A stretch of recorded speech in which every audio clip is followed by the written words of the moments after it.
थांबा जरा, आता हात खोलतो.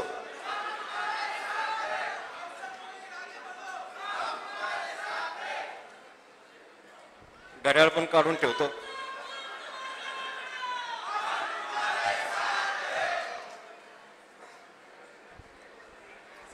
येताना मी प्रत्येक टोपीवर लिहिलं होतं भाऊसाहेब. लोकांचा असा गैरसमज नको व्हायला की मी टोपी घातली, कारण मला एवढ्या लोकांनी टोप्या घातल्या आहेत, तेवढं गोडाऊन भरलंय. या ठिकाणी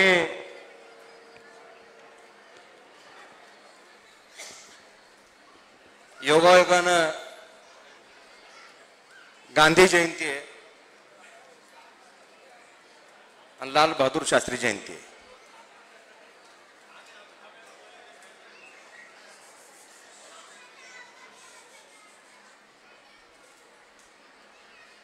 योग चांगले आहेत, योग चांगले असावे लागतात. देशाला अहिंसेच्या मार्गानं त्याग समर्पण काय असतं, संपूर्ण जगाला दिशा देणारे महात्मा गांधीजी जय जवान जय किसानचा नारा देऊन देशाचा पंतप्रधानाचे काय जिम्मेदारी असते, काय जबाबदारी असते, हे संपूर्ण जगाला दाखवणारे लाल बहादूर शास्त्रीजी यांना पत्र मी अभिवादन करतो.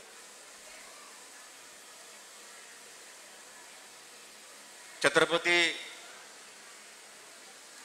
शिवराया शाहू फुले आंबेडकरांना अभिवादन करतो. महान साधू मोराय गोसावे, क्रांतीवीर चापेकर यांना अभिवादन करतो. आणि सर्वात महत्वाचं, माझ्याकडे कोणतंही पद नसताना गेली अनेक वर्ष सातत्याने काम करीत असताना ज्यांनी माझ्याबरोबर कायम राहिले आणि कोणतेही आमिष न दाखवता या ठिकाणी माझ्यावर प्रेम करून माझ्या मेळाव्याला उपस्थित राहिलेले माझे सर्व बांधव, माता भगिनी,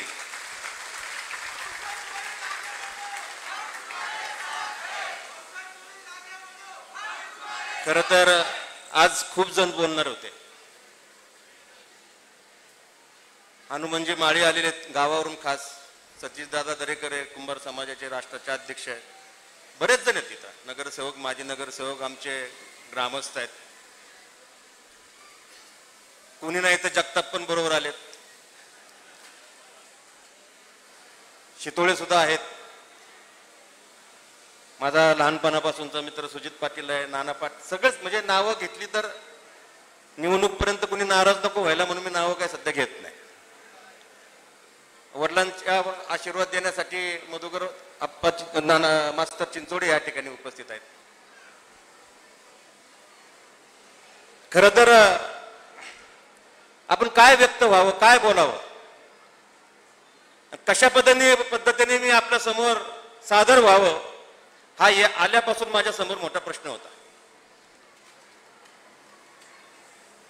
बऱ्याच वेळा निवडणुका येतात, निवडणुका जातात. निवडणूक ही लोकशाहीमध्ये 75-78 वर्षामध्ये आपल्याला ती सवय झालेली आहे.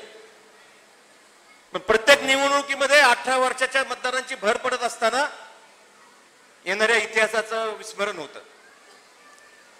नेमकं इतिहासामध्ये काय झालं, इतिहासामध्ये कुणी चुका केल्या, आणि इतिहासाच्या मध्ये झालेल्या चुकांमध्ये वर्तमान कधी माफ करत नाही, परंतु त्यामुळे भविष्य उद्ध्वस्त होतं.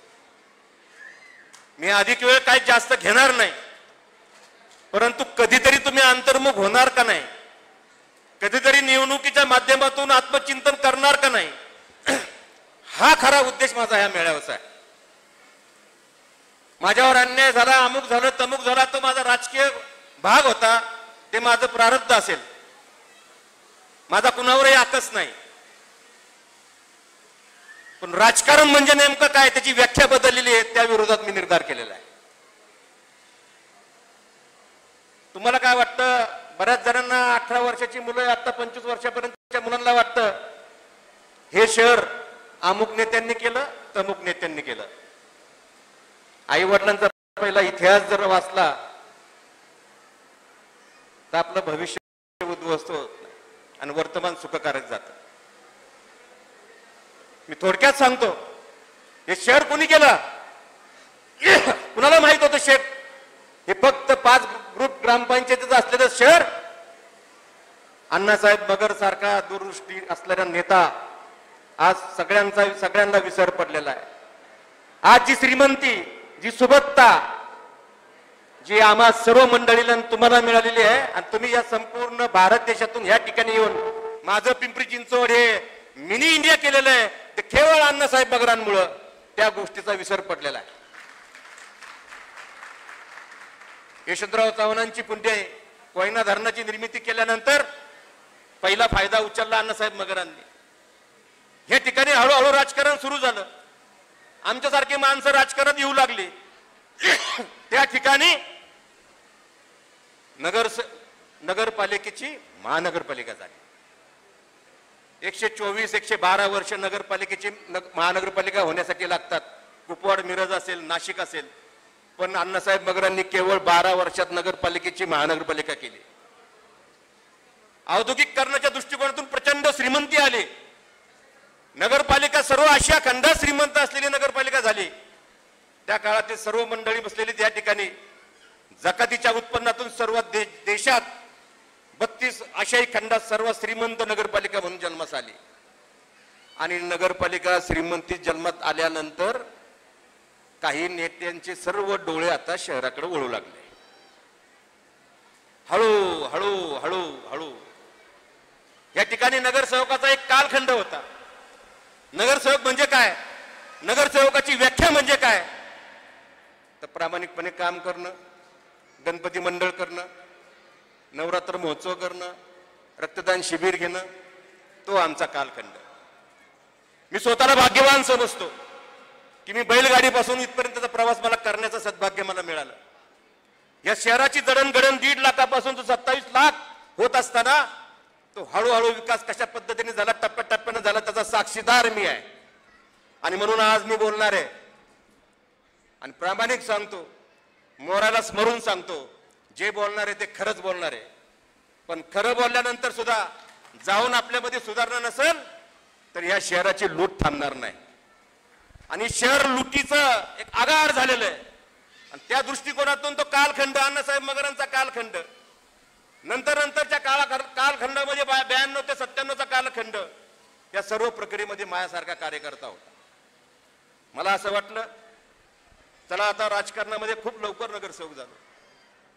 तुमच्या माहितीसाठी सांगतो, राजकारणामध्ये राजकीय क्वालिफिकेशन लागतं. मी शैक्षणिक म्हणत नाही, 10वी नापास असेल तरी चालेल, 4थी नापास असेल तरी चालेल, पण एक प्रक्रिया असते. माझे शाळेतले मित्र ह्या ठिकाणी आलेले आहेत. मी शाळेचा पंतप्रधान होतो 8वीत, मी 9वीत शाळेचा म्हटलोय, 8वीत उपपंतप्रधान होतो, शाळेचा पंतप्रधान होतो, आकाशवाणी केंद्रावर तेव्हा माझी भाषणं झाली, युआर झालो, सिनेट मेंबर झालो, NSYचा अध्यक्ष झालो आणि सर्वात तरुण नगरसेवक म्हणून नगरसेवक होण्याचं सद्भाग्य मला मिळालं. शॉर्टकट राजकारणात कधीच चालत नसतो, पण मधल्या काळामध्ये शॉर्टकटचा कट जात होतोच हे माहीत असून सुद्धा नेत्यांमध्ये माझ्या बाबतीत कोणता आकस होता हे आजपर्यंत मला समजलं नाही की मी नेमकं काय चुकलो. विद्यार्थी दशेपासून काम करत आलो. सराईतपणे मला भ्रष्टाचार करता येत नाही, सराईतपणे लाचारी करता येत नाही, सराईतपणे खोटं बोलता येत नाही, कोणत्या ठेकेदाराला कधी त्रास दिला नाही. नेमकं मला सुधरतच नाही. आणि मी प्रश्नाचं उत्तर शोधतोय की नेमकं माझ्यावर असं काय मी चुकलो. 92ला नगरसेवक झालो. चला म्हणलं आपलं स्टँडिंग कमिटीचं चेअरमन होऊ. आणि मला माहित होतं स्टँडिंग कमिटी चेअरमन मध्ये लय मजा असते. म्हणलं हो, आपण एकदा आपली आर्थिक सुबत्ता चांगली होईल. झालं तेही नाही. महापौर तो विषय सोडून द्या. महापौरसाठी आम्ही मास्तर चिंचोडेंचं नाव सांगितलं होतं, त्यांचाही कार्यक्रम केला. नंतर म्हणलं उपमहापौर तरी द्या. म्हणले उपमहापौर पण नाही. म्हणलं छोट्या कमिटीचा अध्यक्ष तरी द्या. राजाभाऊ गोलंडे साक्षीला तिथं राजाभाऊ साळुंके असते, तेही नाही. म्हणलं जाऊन द्या, पुढच्या टर्मला बघू. 97 साली माझा वार्ड रिझर्व झाला. तुमच्या माहितीसाठी सांगतो, काही जण म्हणतात भाऊसाहेब भुरचा पराभव झालता. अहो, या देशामध्ये अटलजींपासून राहुल गांधींपासून तर पंकजा मुंडेपर्यंत सर्वांचे पराभव झालेले आहेत. एका विजयाने कुणी सिकंदर होत नसतं आणि एका अपयशाने कुणी फकीर होत नसतं. आणि म्हणून पराभव झाला म्हणजे भाऊसाहेब बुरचा पराभव कधीच होऊ शकत नाही. पराभव करता अरे अरे एका टायमाला एकच कुस्ती बरोबर खेळा ना, 5-5 जण एका बरोबर खेळता. आणि ह्या ठिकाणी पद मिळालं नाही, सत्तेखाली मला अपयश आलं. म्हणलं काय करायचं, नाही थांबायचं नाही. राजकारण माझा तर कधीच धंदा नव्हता, राजकारणावर मी कधीच अवलंबून नव्हतो. आणि मी ठरवलं की या शहराला एक ऐतिहासिक काहीतरी करून द्यायचं. आम्ही किरण येवलेकर, सुहास जोशी आम्ही एक कुटुंब तयार केलं. पुण्याचं शहर शेजारी सांस्कृतिक शहर, आपलं फक्त कामगार नगरी, कष्टकऱ्यांची नगरी, घाम गाळणाऱ्या लोकांची नगरी, असं एक चित्र आपल्या संपूर्ण भारतामध्ये तयार होतं. 8 ऑगस्ट 1996 रोजी नाट्यशाखा स्थापन केली. मी त्या ठिकाणी लहानपणी जायचं बालगंधर्वला. ते भारावलेलं वातावरण, मोगऱ्याचा तो वास, सुगंध वास, आणि ह्या सगळ्या परिस्थितीमध्ये माझ्या शहरामध्ये का नाही म्हणून मी नाट्य परिषद स्थापन केली. 1999 साली संमेलन घेतलं. निवडणुकीची तयारी केली, थांबलो नाही. वार्डात झालं, अपयश आलं, बसलो घरी. नाही, कारण माझा धंदाच नव्हता तो. मी असो नसो, कुठेही असो, सामाजिक बांधिलकी ठेवून काम सतत करायचं, हाच माझ्या अंतर्मनामध्ये कायम आत्मविश्वास असतो. आणि या ठिकाणी मी ठरवलं, 2002 झालं, आम्ही परत निवडणुकीला उभं राहिलो, परत निवडून आलो. आता म्हणलं नक्की काहीतरी मिळेल, आता 100% काहीतरी मिळेल. बरोबर ना सुजित? 2-2ला सुजित, तुम्ही तरी स्टँडिंगला गेलं, मला स्टँडिंगला सुद्धा पाडलं. आणि म्हणून या ठिकाणी म्हणलं नेमकं काय होतंय, काय चाललंय. प्राध्यापक रामकृष्ण मोरेंना देखील विचारलं, त्यांनाही हे केलं नाही. म्हणलं प्राधिकरणाचा अध्यक्ष तरी होईल. अध्यक्षाची ऑर्डर निघाली. माझ्याकडे कटआउट लावायला मोठे पैसे नव्हते. त्या टायमाला शत्रुघ्न काटे आणि कांतीलाल वाघेरेने वर्गणी काढून एक कटआउट बनवलं. त्या टायमाला रंगीत कटआउट होतं. झालं, आता मिरवणूक काढायची मंगळवारी. सोमवारी फोन आला, तुमचं पद कट झालं. ते कटआउटचेही पैसे गेले. अशा पद्धतीने परत चिंतेत मी, नेमकं काय चाललंय. नगरसेवकाने 2002 चला असं करत करत जाऊन दे 2007ला परत निवडणूक. 2007ला तर माझ्या घरातच आग लावली. सख्या भावाला निवडणुकीत माझ्या विरोधात उभं केलं. बरं, असंही नाही माझा भाऊ खूप राजकारणी होता, असंही नाही, तो आपला साधा सरळ माणूस होता. म्हणलं माझ्या घरापर्यंत पण घुसलेत, तरी गप बसलो. कारण का सद्गुरू वामनराव पैंचा मी नामधारक असल्या कारणानं थोडं संयम, त्या आपलंही काहीतरी प्रारब्ध असेल, मागचं काही देणं असेल म्हणून सोडून दिला विषय. 2007 साली परत निवडणुका झाली, परत निवडून आलो. मला आता काळजी नाही, आता 3री-4थी टर्म आहे, चला आता काहीतरी मिळेल.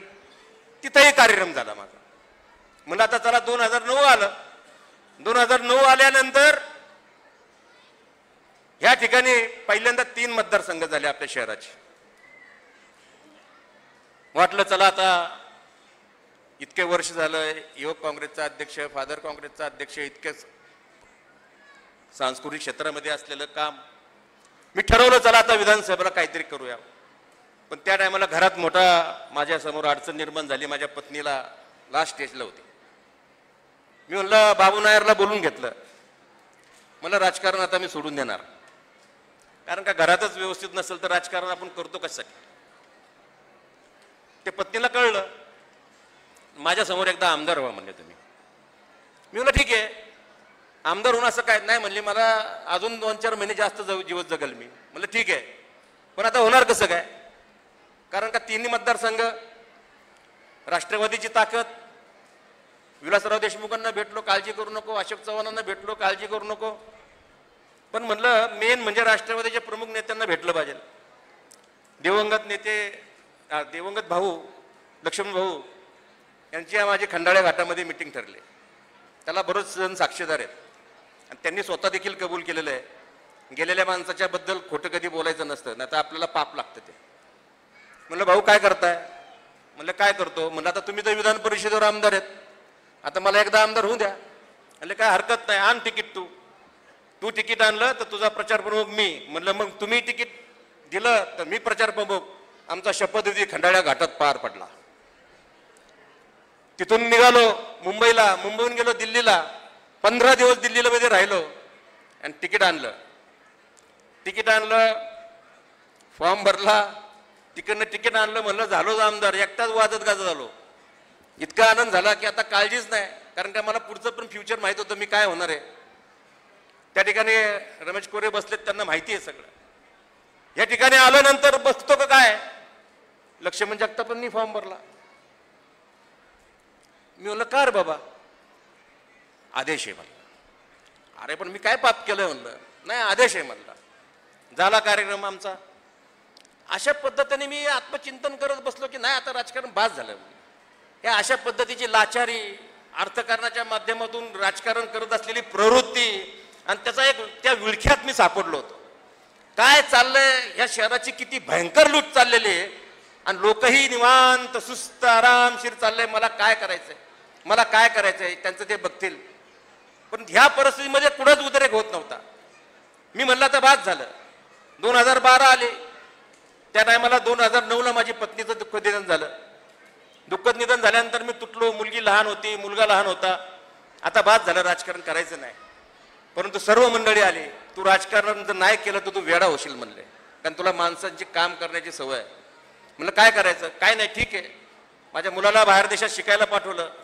मुलीशिवाय मी राहूच शकत नव्हतो. मुलीला जवळ ठेवलं आणि राजकारणाला परत एकदा सुरुवात केली. 2012 साली ज्यावेळेस मी निवडून आलो त्यावेळेस घरी मी माझी मुलगीच होती, मला वळवायला देखील कोण नव्हतं. अशा परिस्थितीमध्ये आलो आणि त्या सगळ्या परिस्थितीमध्ये परत राजकारण सुरू केलं. सुरू करता करता करता करता ह्या ठिकाणी लक्षात येऊ लागलं की राजकारण फार वेगळ्या पद्धतीने चालू झालेलं आहे. या ठिकाणी तुम्हाला मी अतिशय सद्विवेक बुद्धी जागृत ठेवून तुम्हाला हात जोडून नम्र विनंती करतो, मी जे शेवटचं आता काही बोलणार आहे ते थोडं लक्षात ठेवा. नाही तर काय होतं, आपण ऐकतो आणि निघून जातो. मोबाईल थोडा सायलेंट मोडवर ठेवा. जास्त वेळ घेणार नाही. जास्त वेळ घेऊन तुमचा मी वेळ वाया घालवणार नाही. परंतु आता जर मी वेळ घेतला नाही तर पुढे हे आजगर सगळे शहर गिळल्याशिवाय राहणार नाहीत. वाट लावतील या शहराची. आणि तुम्हाला आता हीच वेळ ही क्रांती करण्याची. या ठिकाणी इतकी प्रचंड लूट चाललेली. थांबा, आपण संपल्यानंतर मग घोषणा देऊ. या ठिकाणी मी तुम्हाला नम्र आवाहन करतो, महानगरपालिकेच्या माध्यमातून ज्या पद्धतीने लूट चाललेली आहे, प्रचंड भ्रष्टाचार चाललेला आहे. त्यातून एक मला समजलं की एक नेता मला म्हटला, तू किती कष्ट कर, किती लोकांची कामं कर, निवडणुकीत हे लागतं. म्हणलं नाही, लोकांना तुम्ही खरेदी विक्रीचे सामान समजू नका. लोक जर एकदा चिडली, लोकांनी जर एकदा निवडणूक हातात घेतली तर तुमचं काय खरंच नाही. पण ती क्रांती करण्यासाठी सर्वांना प्रबोधन करणं गरजेचं असतं आणि म्हणून मी प्रबोधन करण्यासाठी बाहेर निघालेलो आहे. आणि या ठिकाणी काय शहराची अवस्था, काय शहर चाललेलं आहे, कशा पद्धतीने चाललेलं आहे. 2017 पासून 2024 पर्यंत 12,000 कोटी रुपये खर्च केलेत. मला एक तरी प्रोजेक्ट हात वर करून सांगा की हा प्रोजेक्ट मला आवडला आणि ह्या प्रोजेक्टसाठी या शहराचं नाव लौकिकात भर पडली. जे प्रोजेक्ट आहेत ते एकतर रामकृष्ण मोरेंनी केलेले आणि 2017च्या अगोदर अजितदादांचं लक्ष होतं. अजितदादांचं लक्ष होतं. मी कोणत्या नेत्यावर बोलणार नाही. अजितदादांनी विकासात्मक दृष्टिकोनातून पावलं टाकली, पण त्यांनी सरड्याचे डायनोसॉर देखील तयार केले. जे भ्रष्टाचार करणारी प्रवृत्ती एक पिढी तयार केली त्यांनी तयार केली नाही. त्यांना कळलंच नाही हे लायक आहे का नालायक आहे. ते बिचारे आपलं सरळ तिथं बसून तो माणूस फक्त विकासाच्या दृष्टिकोनातून बघत असायचा. आणि या ठिकाणी संपूर्ण वाट लावून टाकली संपूर्ण परिसराची आणि संपूर्ण लोक त्यांना विळख्यात पकडलं. आम्हाला काय जाताच येत नव्हतं. झालं 2014ला निवडणूक लढू म्हणलं आमदारकीची, 2014ला लोकसभा लढू म्हणलं. आता आमदार लक्ष्मण जगताप आहेत. गेलो लक्ष्मण जगतापांच्या घरी, म्हणलं मी येतो राष्ट्रवादीमध्ये. राष्ट्रवादी आणि काँग्रेस काय वेगळे नाही. शॉर्टमध्ये सांगतो, स्टोरी मोठी आहे, समरी सांगतो मी, पण खरी सांगतो. आणि या ठिकाणी झालं ठरलं, अजितदादांची वेळ घेतली. लक्ष्मण जगताप म्हणले खासदारकीचं तिकीट आण, मी तुझ्या पाठीमागं. अजितदादांची भेट झाली. अजितदादांनी 12:30-1 वाजेपर्यंत बसलो. कसं नियोजन करायचं, भाऊसाहेब तुझं तिकीट फायनल, चला. परत एकदा तिथून वाजत गाजत निघालो. वाजत गाजत निघाल्यानंतर गेलो लक्ष्मण भाऊंच्या घरी. यावेळेस साक्षीदार घेतला बाबू नायर आणि त्या ठिकाणी विलासराव पण होते. म्हणलं लक्ष्मण भाऊ आता माझा खासदारकीचा मार्ग मोकळा, उद्यापासून नारळ फोडू. थांब म्हणले, मी पण शेकाकून उभं राहतो. म्हणलं परत माझं चिंचोड करता का? म्हणलं नेमकं तुम्हाला काय करायचं आहे? मग मला अगोदरच तुम्हीच कशाला वेळ घेतली? नाही म्हणलं मी शेकाकून उभं राहतो. म्हणलं उभं राहा, तुमचा 100% कार्यक्रम होणार आहे. आलो रागाने निघून तिथं. मी शांत राहिलो. 2014 साली सुद्धा माझा कार्यक्रम झाला. गप्प बसलो. सद्गुरूंचे विचार गप्प बसलो. नको शिव्या शाप द्यायला. ऍक्शन अँड रिॲक्शन निसर्गाचा नियम असतो, ते परत आपल्याकडे येतं. परत शांत बसलो. परत अन्याय झाला. परत 2000 नंतर 2014 नंतर 2000 संपूर्ण फाटाफूट झाले. नंतर खासदारकीला ते पडले, ते गेले बीजेपीत. 2014 साली मला शिवसेनेने ऑफर दिली. ती शिवसेना वेगळी लढली. काही माणसं मात्र तुमच्या माझ्यासाठी सांगतो, इथून सकाळी निघतात मुंबईला आणि परत संध्याकाळी जेवायला घरी येतात. काय आग लावालावी करतात तिकडं तेच कळत नाही. आणि ते मला कधी जमलं नाही. लाचारी सतत पुढं पुढं करणं ते रक्तात येत नाही. मी राजकारण सोडून देईन, पण लाचार कधी होणार नाही. आणि लाचार झालो तर नतमस्तक तुमच्या समोर होईल. कारण का तुम्ही नागरिक आहात इथले, ज्यांनी या परिसरामध्ये वाट लावली, लूट केली, त्यांच्या समोर मी कधी येणार नाही. झालं 2000 ते गेले बीजेपीत. झाले बीजेपीचे आमदार. इकडूनही आमदार, तिकडूनही आमदार आणि तिकडूनही आमदार. आता म्हणलं काय करायचं? 2017 साली सगळी फाटाफूट झाली. सगळे नगरसेवक, राष्ट्रवादीचे 60 नगरसेवक तिकडे गेले.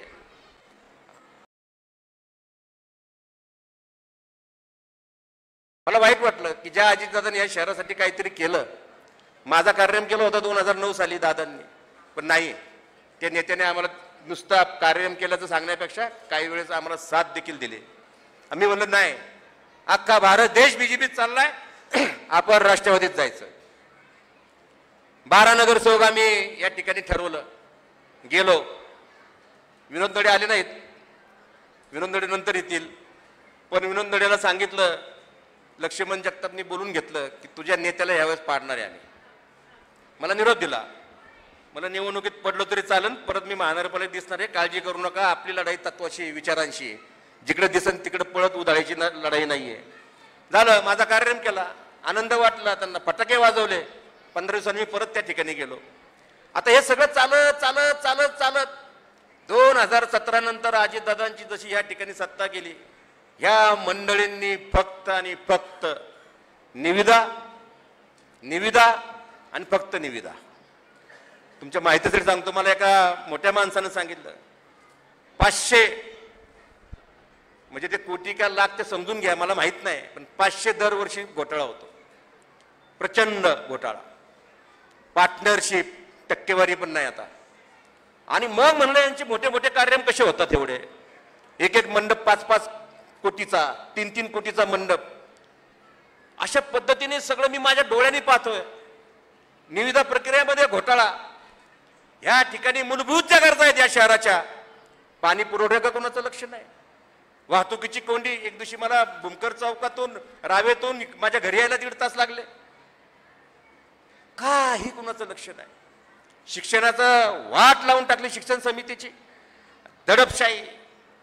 अधिकाऱ्यांना फोन करतात, ठेकेदारांना फोन करतात, अटी शर्ती कमी केलेल्या आहेत, हे कर. आणि मी एक खोटं जर असेल तर आयुष्यात राजकारण तुम्हाला तोंड दाखवणार नाही. तुम्हाला जागृत करण्यासाठी मी आज धाडस करतोय. आज माझं कुणीच मालक नाही, तुम्ही माझे मालक आहात. आणि तुम्ही जो डिसिजन घेण्यासाठी मी या ठिकाणी उतरलेलो आहे, त्यामुळे हे जे चाललेलं आहे हे कोण बोलणार? कारण बोलायला देखील नैतिकता लागते. हात बरबडायला लागत नाही. आज तुमच्या समोर सांगतो, मोऱ्याला समोरून सांगतो, कोणता ठेकेदार, कोणता बांधकाम व्यावसायिक, कोणता अधिकारी जर येऊन म्हणला भाऊसाहेब बुरला मी एवढे एवढे पैसे दिलते, तर दर दिवस त्याची रोज मी मालिश करायला जाईल आणि माझं राजकारण मी सोडून देईन. कारण असली घाणेरडी पद्धत माझ्या रक्तामध्ये, संस्कारामध्ये नाही. माझा बाप पण तसाच होता. आणि म्हणून या सगळ्या परिस्थितीचं भान ठेवून मी ठरवलं आता लढायचं. आवरतच नाही. बरं, दुसरी गोष्ट नेत्यांना सांगावं. नेते म्हणतात राजकारणामध्ये थोडं चालतं. थोडं चालतं ना, थोडं चालतं. नेहमी आंघोळ ही तांब्यानी करावी. अख्खी बादलीच अंगावर घेताय तुम्ही. आणि लूट लूट चाललेली. तुमच्या खिशात अदानी अंबानीची महानगरपालिका नाही, तुमची माझी, आपण विश्वस्त आहोत त्या महानगरपालिकेचे. पण नाही, कुणीच लक्ष द्यायला नाही. सोसायटी वाले म्हणतात आम्हाला कलर करून द्या, आम्हाला बोरिंग बांधून द्या. बाकीचे म्हणतात आम्हाला एवढे एवढे पैसे द्या. आता तुम्हाला मला कालच एकाने फोन केला, तू फक्त उभा राहा, 25ची होती, आता 25 रुपये का 25 लाख का 25 मला माहित नाही, तू उभा राहिल तर आम्ही 50 खर्च करणार आहे. एवढं धाडस येतं कुठून? तुमच्या कष्टाचे पैसे तुम्ही 1 रुपया तरी खर्च करू शकता का? ह्यांना माज मस्ती फक्त आणि फक्त पैशाची आलेली, आणि ती पण फक्त तुमच्या आमच्या पैशाची मस्ती आलेली आहे. महानगरपालिका लुटून खाल्लेली. आणि ह्या परिस्थितीमध्ये जर तुम्ही आता जागृत झाला नाही तर तुम्हाला काळ माफ करणार नाही. येत्या 2-3 वर्षात महानगरपालिकेला बाजार निघेल. महानगरपालिकेच्या इतर ठिकाणी देखील तुम्ही संपूर्ण माहिती घ्या. पगाराला पैसे नाहीत आपल्याकडे, फक्त जो तो येतोय नेता पिंपरी चिंचवड मला आवडतं, जो तो येतोय मला नेता पिंपरी चिंचवड मला आवडतं. पिंपरी चिंचवड का आवडतं माहिती का? एवढे एवढे भेटतात वर्षाला, एवढे एवढे. माहिती घ्या. खोटं बोलत असेल तर तुम्ही मला सिद्ध करा की मी खोटं बोलतोय. लूट चाललेली ह्या शहराची. आता म्हणलं बाद झालं, तत्वानेच चालायचं, विचारानेच चालायचं. पण आता कोणतरी क्रांती करायला पाहिजे. स्वातंत्र्यवीरांनी जर स्वातंत्र्यपूर्व काळामध्ये विचार केला असता तर काय करायचं आपल्याला या देशाचं, माझं आत्मधन कशाला मी करू, माझा पोरगा आमदार होईल का पुढं, खासदार होईल का पुढं, तर देश स्वतंत्र झाला नसता. छत्रपतींनी विचार केला असता काय करायचंय मला, तर काय झालं असतं तुम्ही समजून घ्या. कुणीतरी उठावं लागतं. आणि क्रांती चिंचोड मधनं होते. चापेकरांचं चिंचोड आहे. मोरायची भक्ती, चापेकरांची क्रांती आमच्या रक्तात आहे. पवनेचं पाणी आम्ही पिलेलं आहे. ह्या ठिकाणी मी ठरवलं आता यांचा पर्दाफाश करायचा. आणि पर्दाफाश करण्यासाठी पुढाऱ्यांना घेऊन उपयोग नाही.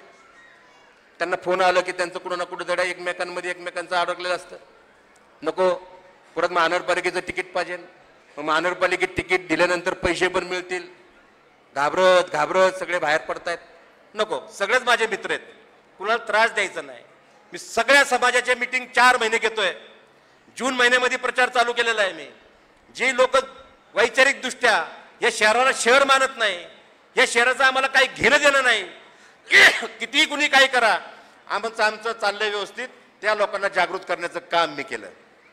4 महिन्यामध्ये जवळजवळ 1 लाख लोकांपर्यंत मी पोहोचलो. आणि म्हणून आज हा मेळावा घेण्याचं सद्भाग्य मला मिळालं.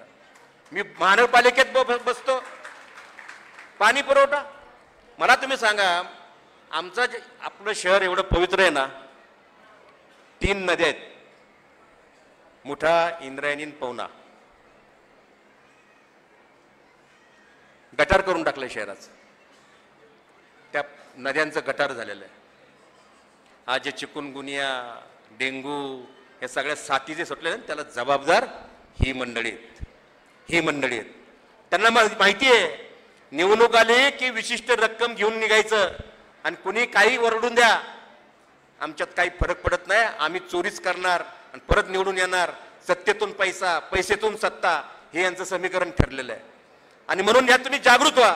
हा निर्धार, मला आमदार व्हायचंय, आता माझा आमदार होण्याने काय राज्यपाल आता उडी घेणार नाही अरबी समुद्रात. प्रश्न असा, आमदार का व्हायचं, आमदार म्हणून का वावरायचं, आमदाराची काय कामं असतात, आमदारांनी वागावं कसं. अरे विधान भवनात उभं राहिलं तर चिंचोडचा बुलंद आवाज दिसला पाहिजे, मोराळ गोसाईचा आवाज दिसला पाहिजे, चाफेकरांची क्रांती दिसली पाहिजे. तेच जाऊन वाकायचं जी sir, you sir, yes sir, अशी यांची प्रवृत्ती का. अधिकाऱ्यांबरोबर यांना चांगलं बोलावं लागतं.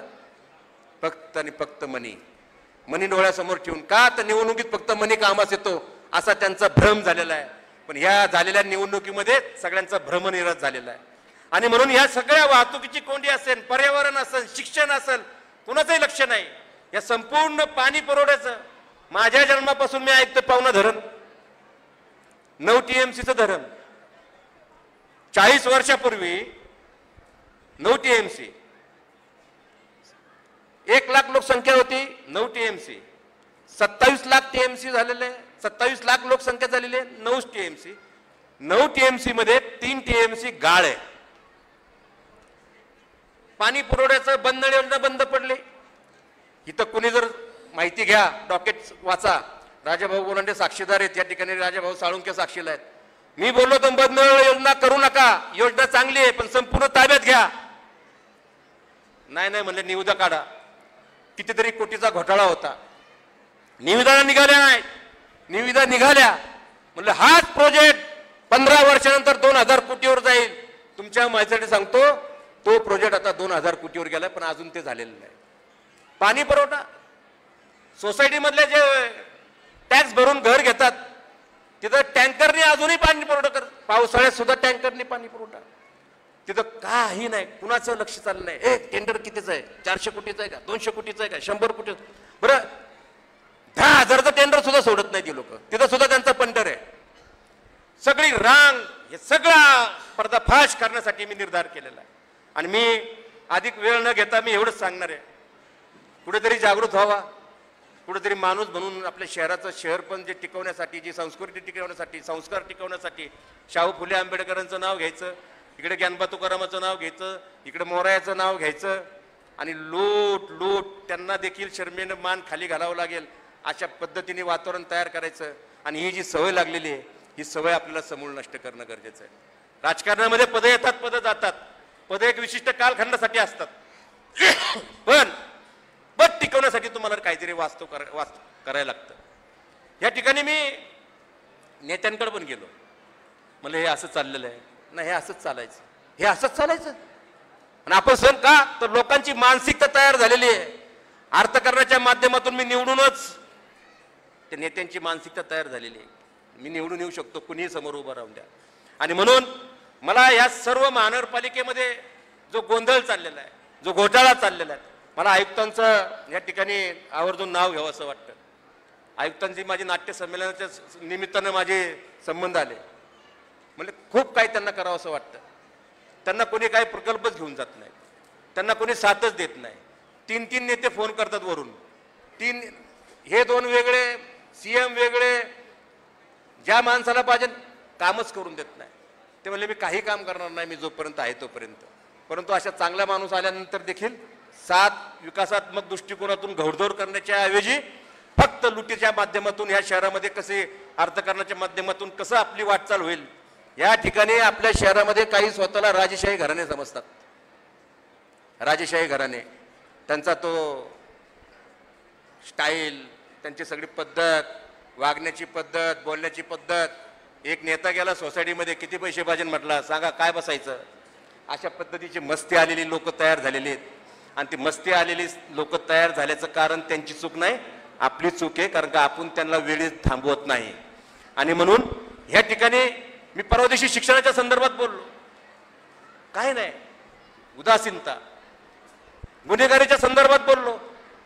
240 बाल गुन्हेगार होते, 700 गुन्हेगार झालेले आहेत. कोयता गँग ह्या ठिकाणी, अहो ती सुद्धा गुन्हेगार सुद्धा माणसं आहेत. त्यांना तुम्ही आपुलकीच्या प्रेमाच्या नात्यानं जवळ घ्या, त्यांना शिक्षणाच्या माध्यमातून सक्षम करा. आणि तुम्हाला हे लेक्चर देण्याच्या अगोदर मी देखील 450 पोरं झोपटपट्टीतील शिकवतो. त्या ठिकाणी अनेकांना सरळ करण्याचं काम केलं, त्यांना धमकी द्यायची, त्यांना तशा पद्धतीने आणखी गुन्हेगारी करत जातील, त्यांनी तेच करावं, अशा पद्धतीचं वातावरण सगळीकडे चाललेलं आहे. दुसरं एक तुम्हाला आतली गोष्ट सांगतो, हा PI माझा, तो PI माझा, त्या चौकीत मला त्यांनी आणून बसवलेलं आहे. मी पोलीस दलाला देखील आजच्या भाषणाच्या निमित्तानं विनंती करतो, तुम्ही आम्हाला आयुष्यभर साथ दिलेली आहे, तुम्ही आमचे रक्षक आहात, तुमच्यावर आजही जनतेचा विश्वास आहे. पण कुणाचं कोण आणि कुणाचं म्हणून कुणी काम करू नका, कारण सत्तेचं ताम्रपट घेऊन कुणी जन्माला आलेलं नसतो. तर तुम्ही कुणालाही त्रास देऊ नका. आज भाऊसाहेबच्या मेळाव्याला गेले, आणि एक सांगतो सर्व विरोधकांना देखील, मी आहे तसा राहू द्या. सद्गुरू माझ्या डोक्यात आहेत आणि संस्कार देखील माझ्या डोक्यात आहेत. लता दिदींपासून तर सर्व अतिशय विद्वान लोकांच्या संगतीत माझी वाटचाल सुरू झालेली आहे. तुम्ही माझ्या कार्यकर्त्यांना कुणी दम द्यायच्या भानगडीत पडू नका. आज अहिंसा दिन आहे, मी अहिंसेनेच सांगतो, हात जोडून सांगतो. नंतर मी या नंतरच्या कालखंडामध्ये अशी गुंडगिरी खपवून घेणार नाही, अर्थात पोलीस चौकीत जाईल, मी काय करणार नाही. पण ह्या ठिकाणी सर्वांनी पेटून उठण्याच्या पाठीमागचं कारण की शहर फार बकाल झालंय, कुणाचंही लक्ष नाही, जो येईन तो ओरबडतोय, प्रत्येकाचा एक पंटर त्या ठिकाणी बसलेला आहे. आणि ह्या सगळ्या गोष्टीला मूठ बांधी द्यायची असेल तर ह्या निवडणुकीत, आता निवडणुकीच्या माध्यमातून मी म्हणलं चला काय करावं, कोणत्या पक्षाकडे जावं. 2019ला पोटनिवडणूक आली. मी म्हणलं मला तिकीट द्या, मी सिनियर आहे. लक्ष्मण भाऊंची जरी सहानुभूती असली तर माझी पण सहानुभूती आहे. लक्ष्मण भाऊचा आत्म्याला शांती कधी होईल जोपर्यंत मी आमदार होत नाही तोपर्यंत. कारण का त्यांनी मला शब्द दिला होता. म्हणले भाऊसाहेब माझ्याकडून चूक झालेली आहे, हे खोटं बोलत नाही. खोटं बोलत असेल तर मोराया गोसावी माझ्या पण सोन फिरवेल. मी खरंच बोलतोय, खरं हे माझ्या रक्तात आहे, त्याची किंमत मी मोजतोय, पण खरंच बोलत राहणार. कारण का रात्रीची भीती वाटते, एकट्याला झोप आली पाहिजे. खोटं बोलून काही नाही, कोण संपत्तीवरती घेऊन जाते. तर माझं मी बोललो भाऊंच्या आत्म्याला शांती पाहिजे असेल तर मला उमेदवारी द्या. नेत्यांका गेलो, म्हणले काय झालं, उमेदवारी द्या. म्हणले सर्वेमध्ये तुझं नाव नाही. म्हणलं सर्वे काय असतो. आता सर्वेची मोठी गंमतच आहे. म्हणजे मुंबईत कोणतरी येणार, मला भेटणार, मला म्हणणार तुमचं नाव भाऊसाहेब भुईर, बरं तुला माहिती आहे का तुझं घर कुठे. मग मी सांगायचं हो तिथे तिथं घर आहे. मग माझा बेडरूम कोणत्या दिशेला आहे, माझा हॉल कोणत्या, हे मलाच सांगणार कोण, सर्वेवाला. ह्यांचे सर्वे हे असे सगळे मॅनेज करतात. माझं तिकीट कट केलं. तिकीट कट केलं. मी शब्द दिला होता नानाला की ज्याला उमेदवारी मिळेल त्याशी गद्दारी करणार नाही. गद्दारी माझ्या रक्तामध्ये नाही. आणि म्हणून मी नानाचं पण इमानदारीत काम केलं. आता इमानदारी माघार घेऊन घेऊन गपचूप बसून बसून माझा पार कार्यक्रम होत चाललेला आहे. आता हे कार्यक्रम करायचा झाला तर हे महानगरपालिकेत बोलायला कोण राहिलं नाही. उघडपणे नेत्यांच्या विरोधात कोण बोलत नाही. भ्रष्टाचाराविषयी कोण बोलत नाही. दडपशाहीविषयी कोण बोलत नाही. झुलशाहीविषयी कोण बोलत नाही. पाण्याचा सुकाळ, पर्यावरणाच्या संदर्भात कुणाचं लक्ष नाही. शिक्षणामध्ये कुणाचं लक्ष नाही. महानगरपालिकेच्या माध्यमातून पिंपरी चिंचवड शहर हे अतिशय भौगोलिकदृष्ट्या सुंदर करण्याच्या दृष्टिकोनातून कुणाचं नियोजन नाही. म्हणजे आता आपण उतरायला हरकत नाही. म्हणून मी 4 महिने या ठिकाणी अंदाज घेत आहे. जास्त काय मी बोलणार नाही. पण येईन, मी भाषण करून निघून जाईल. माझ्या भावना तुमच्या समोर व्यक्त होईल. माझं काम संपेल. पण तुमची काही नैतिक जबाबदारी आहे का नाही. तुमचं काहीतरी कर्तव्य आहे का नाही. तुमच्या या शहराप्रती तुमची काहीतरी आत्मीयता आहे का नाही. या शहरानं तुम्हाला काय दिलं नाही. तुम्हाला आत्मसन्मान दिला, तुम्हाला नाव दिलं, तुम्हाला संपत्तीच्या माध्यमातून आर्थिक तुम्हाला स्थिरता दिली. या सगळ्या गोष्टीचं तुम्ही शहरासाठी काहीतरी देणं लागतं का नाही. आणि म्हणून तुम्ही आता पेटून उठा. पेटून उठा म्हणजे कुणाला काय आग लावायची नाही, आपल्याला काय कुणाला पेटवायचं नाही. पण अंतर्मनामध्ये काहीतरी तुम्ही पेटवा, ज्योत पेटवा. ती विचारांची ज्योत असू द्या, सुसंस्कृतपणाची ज्योत असू द्या, परिवर्तनाची ज्योत असू द्या, भ्रष्टाचाराला मुक्त करण्याची ज्योत असू द्या, आत्मविश्वासाने राहण्याची ज्योत असू द्या. आणि ह्या ठिकाणी जे माजलेली मंडळी आहेत, ज्यांनी या शहरामध्ये वाहाकार चालवलेला आहे, या ठिकाणी त्यांच्यावर मात करण्याची ती सुवर्ण संधी आहे. मी कुणाचं नाव घेऊन बोललेलो नाही. ज्याला राग येईल, जो भ्रष्टाचार केला त्याला राग येईल. भाऊसाहेब भुईरकर बऱ्याच जणांच्या कुंडल्या आहेत. ज्या दिवशी भाऊसाहेब भुईरचं नाव घेतील त्या दिवशी मी तुमच्या किचनपर्यंत घुसाल. मला सगळं माहिती आहे. माझ्या नादाला लागलं तर विकासात्मक लागा, माझ्या नादाला लागलं तर राजकीय माध्यमातून लागा. कोणत्याही पातळीवर जाऊन जर टीका केली तर मी सोडणार नाही. काहीतरी कमेंट्स टाकायचे भाऊसाहेब भुईरचा अरे भारतीय जनता पक्षाचे 80% लीडर्स हे पराभूतच झालेले होते ना, अटलजींपासून सगळे. पराभव काय म्हणजे काय दुसरी कोणती गोष्ट आहे का. लढून मैदानातून पळून गेलेलो माणसं नाहीत आम्ही. आणि म्हणून काही बोलत असताना तोंडावर विचारावर ताबा ठेवा. नाही तर मी आता निघालेलो आहे. तुमचा आशीर्वाद भेटणार आहे का नाही हे विचारण्यासाठी आजचा मेळावा आहे. मी निघालेलो आहे. उद्यापासूनच प्रचार चालू. तुम्ही म्हणत असाल तर हात वर करून सांगा मी उभं राहू का नको.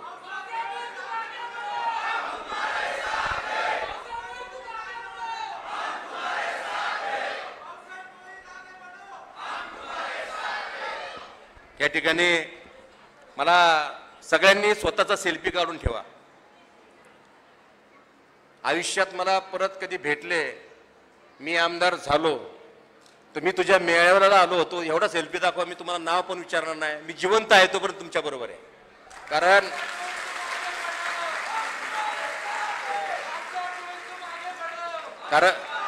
कारण बरेच जण पेड लोक आणतात सभेला. तुम्ही माझ्या प्रेमासाठी एवढी गर्दी केली.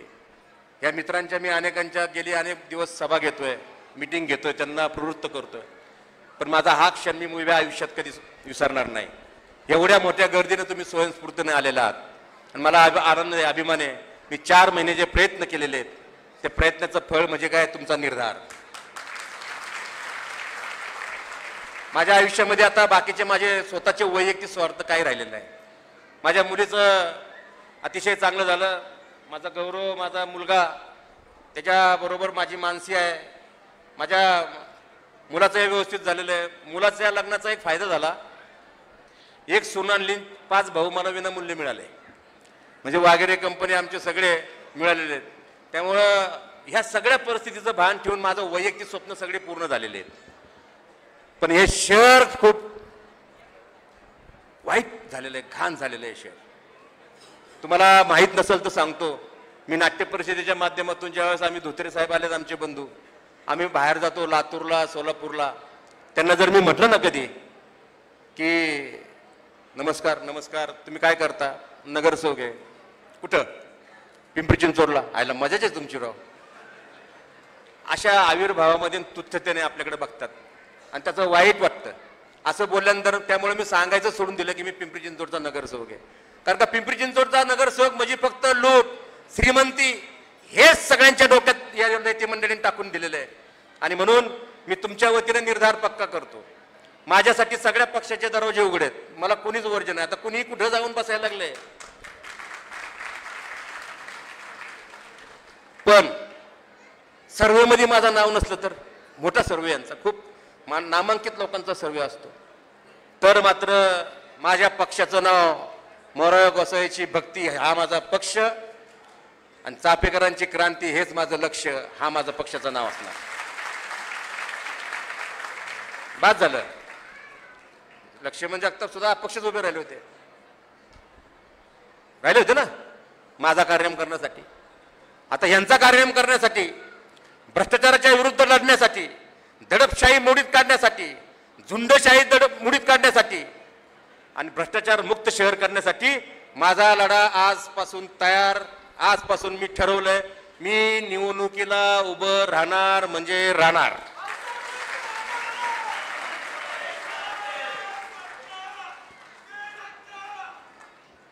झालं का? या ठिकाणी मी आज खूप भारावून गेलो, खूप बोलायचं होतं, बरेच कदाचित मुद्दे पण राहून गेले असतील, परंतु मला एक सांगायचं आहे, या ठिकाणी तुम्ही खरंच हात जोडून विनंती आहे, या शहराची प्रचंड लूट चाललेली आहे, सगळे सुस्त झालेले आहेत, मस्त झालेले आहेत, सुस्त होऊन मस्त झालेले, सुस्त आपण झालेत, मस्त ते झालेत. आणि म्हणून या ठिकाणी जाता जाता एकच सांगतो की आपण माझ्या पाठीमागं असेच ठामपणे राहा. तुमच्या या उपस्थितीनं मला एवढी ऊर्जा प्राप्त झालेली आहे, मी अख्ख्या भाषणामध्ये पाणी सुद्धा पिलो नाही, एवढी ऊर्जा प्राप्त झालेली आहे. आता म्हणलं पाणी प्यायचं नाही, पाणी पाजायचं आहे. आणि म्हणून आज मी ह्या ठिकाणी संकल्प करतो, मी वाकणार नाही, मोडणार नाही, मी नतमस्तक होईल विचारांपुढं. या सर्व चांगले कार्यकर्ते त्यांना घेऊन लढा चालू करेन. माझ्याकडे आले तुमच्यासह, तुम्ही नाही आले वगळून, आणि समोर आले बाजूला हटून, आता आपला गाडी निघाली. या ठिकाणी मी पुन्हा एकदा एक माझ्या पक्षाच्या नावाचा जयघोष करा, गणपती बाप्पा, छत्रपती शिवाजी महाराज की. निघालो आता क्रांती करण्यासाठी, असाच तुमचा आशीर्वाद द्या. धन्यवाद. जय हिंद, जय महाराष्ट्र. धन्यवाद भोईर साहेब. आपण सगळेजण या निर्धार मेळाव्याच्या निमित्तानं इथे उपस्थित राहिलात. आपल्या सर्वांचं आदरणीय भाऊसाहेब भोईर आणि मित्र परिवाराच्या वतीनं मनस्वी स्वागत आहे.